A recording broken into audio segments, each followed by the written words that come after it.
Good morning, students. I am your English teacher from Vidya International School. Before starting the video, let me tell you that I had explained half part of this chapter in my last video. Hope you all will remember this story well. So now we will continue our left story. Okay. So all the same, he took the two large helping, ate most of the stuffing before I could get at it. I took my revenge by emptying all the applesauce onto my plate. Uncle Can knew I loved the stuffing, and I knew he was crazy about Granny's applesauce. So we were even. When you are joining your parents, he asked hopefully over the jam tart. I may not go to them this year, I said. When you are getting another job, uncle? Oh, I'm thinking of taking a break for a couple of months. इतना सब होने के बाद भी सब कुछ वैसा ही था, लेकिन ग्रैनी ने जो मेरे लिए स्टफिंग बनाई थी वो अंकल कैन ने पूरी फिनिश कर दी थी। और उनसे ये रिवेंज लेने के लिए मैंने भी ये सोचा कि मैं एप्पल सॉस को पूरी अपनी ही प्लेट में रख लूँगा, क्योंकि मुझे पता है कि अंकल कैन सॉस को बहुत पसंद करते हैं और उन्हें पता था कि मुझे स्टफिंग बहुत ज़्यादा पसंद है, और हम दोनों बस ऐसे ही एक दूसरे के साथ करते थे। तभी अंकल ने मुझसे पूछा कि तुम अपने पेरेंट्स को कब ज्वाइन करोगे, और वो टार्ट को खाते जा रहे थे। और मैंने भी कह दिया कि मैं शायद इस ईयर अपने वहाँ नहीं जाऊँगा, लेकिन आप अपनी जॉब कब देखेंगे? तो वो मुझसे बोले कि हाँ, मैं सोच रहा हूँ इस बारे में, लेकिन मेरा मन है कि मैं इस मंथ छुट्टी ले लूँ, मैं इस मंथ फ्री बैठूँ। I enjoyed helping granny and आया with the washing up while we were at work. Uncle Can would take a siesta on the veranda or switch on the radio to listen to dance music. Glenn Miller and his swing band were all the rage then. मुझे मेरी granny और आया के साथ में उनकी help कराना बहुत ज़्यादा पसंद था, और उस टाइम पे अंकल कैन जो थे वो छोटी सी नींद ले लिया करते थे वरांदा में बैठ के, और वो अपना रेडियो ओपन कर देते थे, उसमें डांस म्यूज़िक चलाते थे ग्लैन मिलर का, और उसका स्विंग बैंड वो सुनते थे। Now come to the next page. And how do you like your Uncle Can? Asked Granny one day as she emptied the bones from his plate into the dog's bowl. I wish he was someone else, Uncle, I said. He's not so bad, really, just eccentric. What eccentric? Oh, just a little crazy. At least crazy runs round the house, I said. I never seen Uncle Can running, but I did one day. दिन granny ने मुझसे पूछा कि तुम uncle can को कितना पसंद करते हो, तो मैंने भी बताया कि जैसे अंकल कैन अपनी खाली बोन्स को डॉग के बाउल में रख देते हैं, कभी कभी मुझे लगता है कि वो किसी और के अंकल हैं। तो ग्रैनी ने मुझे बताया कि वो इतने भी बुरे नहीं हैं, लेकिन मैंने पूछा कि ऐसा क्या है उनमें, तो उन्होंने बोला oh just a little crazy, at least crazy runs round the house. तो मैंने भी कहा कि एटलीस्ट जो क्रेज़ी है, जो डॉग था उसका नाम क्रेज़ी था, वो उसके बारे में यहाँ बात कर रहा है कि जो क्रेज़ी है वो जो हाउस है उसके अराउंड रन तो करता है, बट मैंने तो कभी नहीं देखा कि अंकल कैन भी कभी भागते होंगे, लेकिन मैं भी ऐसा करके रहूँगा।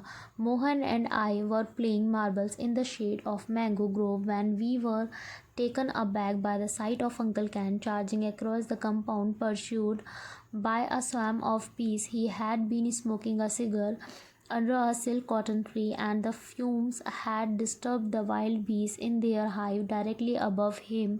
Uncle Can fled indoors and leaped into the tub of cold water he had received a few string, and decided to remain in the bed for 3 days.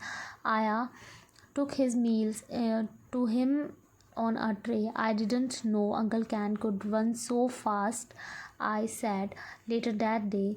It's nature way of compensating, said Granny. What compensating? Making up for things. Now at least Uncle Can know that he can run. Isn't that wonderful? एक दिन मोहन और मैं mango के tree के नीचे marbles खेल रहे थे। मार्बल्स मीन जो कंचे होते हैं ना, वो हम खेल रहे थे। तभी हमने क्या देखा कि अंकल कैन जो हैं वो एक जगह खड़े हुए हैं, वहाँ पे कॉटन का पेड़ है, और उसके ऊपर क्या है, जो हनी बीज होती हैं उसका छत्ता है। ठीक है। तो वहाँ पे वो जो थे वो स्मोकिंग कर रहे थे और उसका जो धुआं था वो उन जो बीज थी उनको परेशान कर रहा था। और वो जो था वो अंकल कैन के जस्ट सर के ऊपर ही था। जब वो जो बीज थी वो बहुत ज़्यादा चिढ़ गई तो वो आकर अंकल कैन पर अटैक कर दिया। अंकल कैन वहाँ से भागे, वो सीधे घर के अंदर भागे और एक कोल्ड वाटर के टब में जाकर बैठ गए। और उन्होंने डिसाइड किया कि वो अब 3 डेज़ तक घर से बाहर नहीं जाएंगे। जो आया थी वो उनका खाना भी एक ट्रे में रख के उनके रूम तक लेके जाती थी। लेकिन तभी मैं और दादी जब बात कर रहे थे तो मैंने दादी से कहा, ग्रैनी से कहा कि मुझे नहीं लगता था कि अंकल कैन भी इतना तेज़ भाग सकते हैं। तो ग्रैनी ने मुझे बोला ये उनका नेचर है। तो उन्होंने एक वर्ड यूज़ किया, कंपेंसेटिंग। कंपेंसेटिंग। तो मैंने उनसे पूछा व्हाट कंपेंसेटिंग। तो उन्होंने बोला making up for things. Making up for things in the sense कि जो अपने मन से ही बातें बना देते हैं। क्योंकि अंकल कैन जो थे वो बहुत ज़्यादा लेज़ी थे, वो कुछ भी करना नहीं चाहते थे। तो मैं बहुत इस बात को लेके खुश हो गया कि अंकल कैन को मैंने रन करते हुए देखा, जबकि वो कभी भी किसी काम को करना नहीं चाहते हैं। और ये बहुत ही ज़्यादा वंडरफुल है। It's high time you found job, said Granny to Uncle Can one day.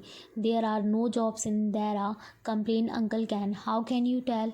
You have never looked for one. And anyway, you don't have to stay here forever. Your sister Emily is headmistress of a school in Lucknow. You could go to her. She said before that she was ready to put you in a charge of dormitory. Granny ने एक दिन uncle can say पूछा कि तुम्हें बहुत time हो गया, तुम जॉब कब देखोगे। तो अंकल कैन ने क्या बहाना बनाया कि देहरादून में जॉब्स अवेलेबल ही नहीं हैं। तो ग्रैनी ने बोला तुम ऐसा कैसे कह सकते हो कि देहरादून में जॉब्स नहीं हैं, तुमने तो अभी तक एक भी जॉब देखी ही नहीं है। वैसे भी तुम हमेशा यहाँ नहीं रह सकते। तुम्हारी जो सिस्टर है एमिली, वो जो लखनऊ में स्कूल है उसकी हेड मिस्ट्रेस है। और वैसे भी तुम्हें उसके पास जाना चाहिए। वो राज़ी है कि वो तुम्हें वहाँ डॉर्मेट्री एक जो बच्चों के लिए एक रूम बनाया जाता है, जिसमें एक हॉल टाइप का बनाया जाता है जिसमें सारे बच्चे एक साथ रह लेते हैं, उस टाइप का बनाया जाता है। उसमें उसकी जो बहन थी, जो अंकल कैन की बहन थी, वो उसको उसमें रखने के लिए रेडी थी। वाह, said Uncle Ken. Honestly, Aunt, you don't expect me to look after a dormitory seating with 40 or 50 demented small boys. Uncle Ken said, वाह, सच्ची में आंटी आप ऐसा कह रही हैं? आप ऐसा सोच भी कैसे सकती हैं कि मैं वहाँ जाके रहूँगा उन स्मॉल बॉयज़ के साथ जो कि एकदम क्रेज़ी बिहेव करते हैं। What demented? I asked. Shut up, said Uncle Can. It means crazy, said Granny. So many words mean crazy, I complained.